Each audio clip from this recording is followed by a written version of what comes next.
Hello everyone, very good morning to all of you. आप सभी का एग्ज़ाम हंट में एक बार फिर से बहुत बहुत स्वागत है। तो फ्रेंड्स, कैसे हैं आप सभी और कैसे चल रही है आप सभी की तैयारी। और आज भी हम जुड़े हैं नए नए प्रश्नों के साथ जो आपके आने वाले एग्ज़ाम के लिए बहुत ही ज़्यादा महत्वपूर्ण है। तो चलिए हम बढ़ते हैं अपने सीरीज की ओर। आज देखते हैं सबसे पहले लास्ट वीडियो के प्रश्न को, जिसका आंसर आप सभी को कमेंट बॉक्स में करना था। ठीक है, तो हमारा जो प्रश्न था कल का वो था कि भारत में टीका उत्सव कब से कब तक मनाया जाएगा। ए 9 अप्रैल से 12 अप्रैल तक, बी 11 अप्रैल से 14 अप्रैल तक, सी 10 अप्रैल से 15 अप्रैल तक, डी 14 अप्रैल से 17 अप्रैल तक। तो इसमें आपको बताना था कि इसमें से कौन सा इसका राइट आंसर है। तो जी हाँ फ्रेंड्स, का राइट आंसर है ऑप्शन नंबर बी 11 अप्रैल से 14 अप्रैल तक। अब आइए इसके बारे में हम थोड़ी सी जानकारी लेते हैं, फिर आज की सीरीज को स्टार्ट करते हैं। प्रधानमंत्री नरेंद्र मोदी ने हाल ही में राज्यों के मुख्यमंत्रियों से टीका उत्सव आयोजित करने की अपील की है। टीका उत्सव एक टीका पर्व है। यह 11 अप्रैल 2021 से 14 अप्रैल 2021 के बीच आयोजित किया जाना है। मीन्स कल से यह स्टार्ट हो चुका है फ्रेंड्स, और अभी 14 अप्रैल तक यह चलेगा। और इसका मुख्य उद्देश्य है अधिक से अधिक लोगों का टीकाकरण करना, और यह कोविड-19 वैक्सीन के शून्य अपव्यय पर ध्यान केंद्रित करेगा।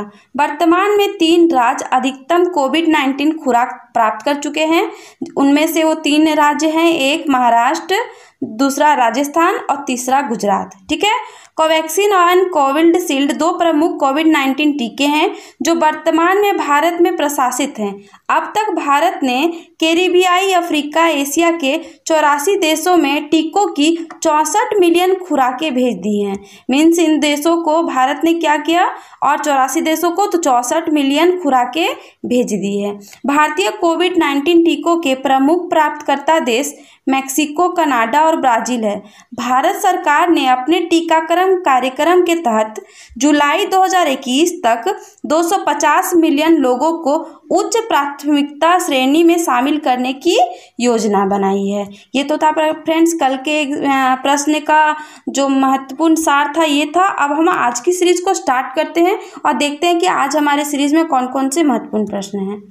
तो आज के सीरीज का हमारा पहला प्रश्न है कि सरकार ने किस महाकवि की तपस्थली को मौजूदा नाम महमूदपुर को बदलकर पारासोली करने की मंजूरी दे दी है। ए बाणभट्ट, बी कालिदास, सी सूरदास, डी जयशंकर प्रसाद। 3-4 ऑप्शंस में आपको बताना है कि इसका कौन सा राइट आंसर होगा। ठीक है, तो जी हाँ फ्रेंड्स, का राइट आंसर है ऑप्शन नंबर सी सूरदास। अब आइए इसके बारे में हम जानकारी लेते हैं।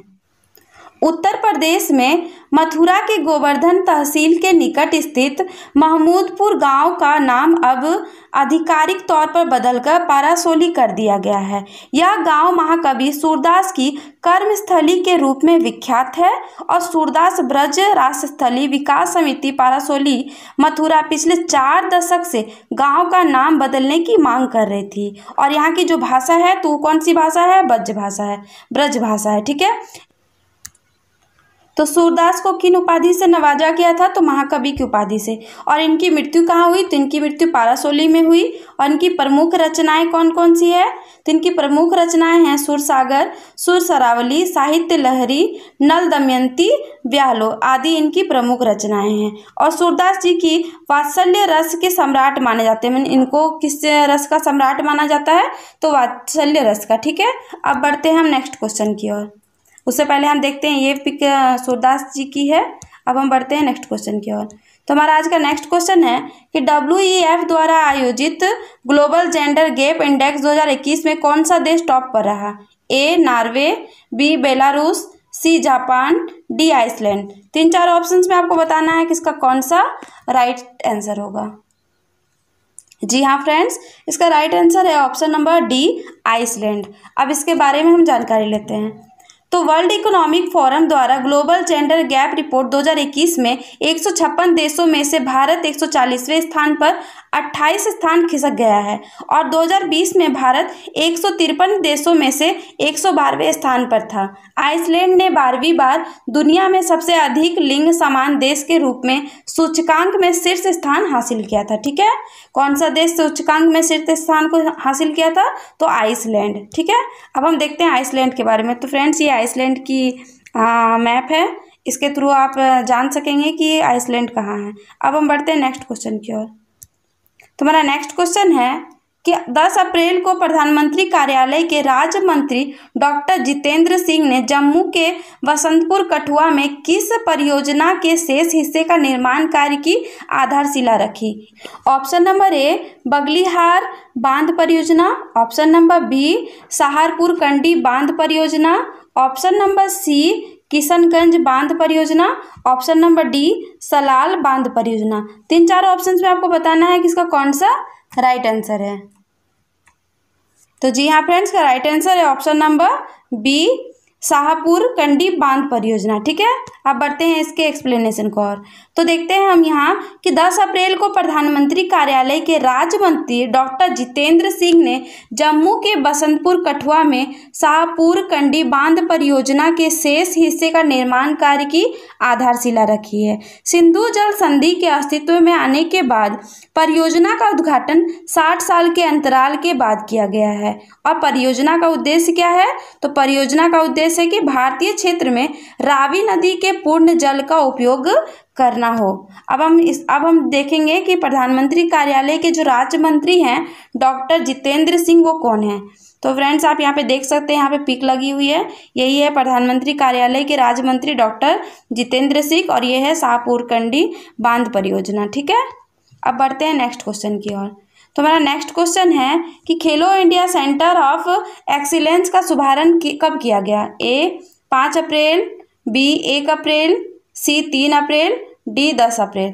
3 में से आपको बताना है कि इसका कौन सा राइट आंसर होगा। जी हाँ फ्रेंड्स, का राइट आंसर है ऑप्शन नंबर डी 10 अप्रैल। ठीक है, अब इसके बारे में जानते हैं।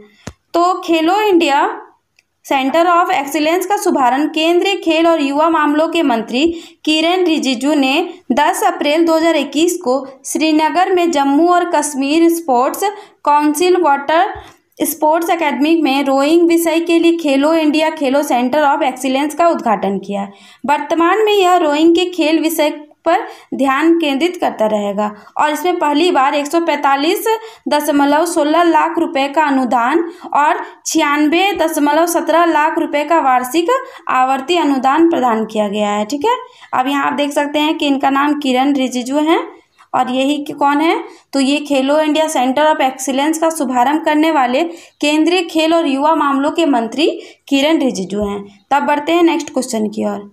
तो हमारा नेक्स्ट क्वेश्चन है कि पर्यटन मंत्रालय कब से कब तक श्रीनगर में tapping the potential of Kashmir another day in paradise का एक मेगा पर्यटन संवर्धन कार्यक्रम आयोजित कर रही है? ए 9 अप्रैल से 12 अप्रैल तक, बी 11 अप्रैल से 13 अप्रैल तक, सी 10 अप्रैल से 15 अप्रैल तक या फिर डी 14 अप्रैल से 17 अप्रैल तक। तो इसमें आपको बताना है कि इसमें कौन सा इसका राइट आंसर होगा।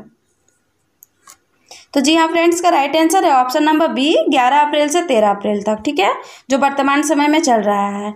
और पर्यटन मंत्रालय 11 से 13 अप्रैल तक श्रीनगर में tapping the potential of Kashmir another day in paradise का एक मेगा पर्यटन संवर्धन कार्यक्रम आयोजित करेगा। जम्मू कश्मीर के उपराज्यपाल मनोज सिन्हा आयोजन के उद्घाटन में प्रतिनिधियों को संबोधित करेंगे और कई दिलचस्प कार्यक्रम इस समारोह का हिस्सा होंगे, जिसमें प्रतिनिधियों के लिए ट्यूलिप गार्डन की तकनीकी यात्रा भी शामिल की जाएगी। ठीक है, अब तो फ्रेंड्स आप देख सकते हैं कि यह मिनिस्ट्री ऑफ टूरिज्म मीन्स पर्यटन मंत्रालय का लोगो है और ये जम्मू और कश्मीर के उपराज्यपाल मनोज कुमार सिन्हा है। ठीक है, अब बढ़ते हैं नेक्स्ट क्वेश्चन की ओर।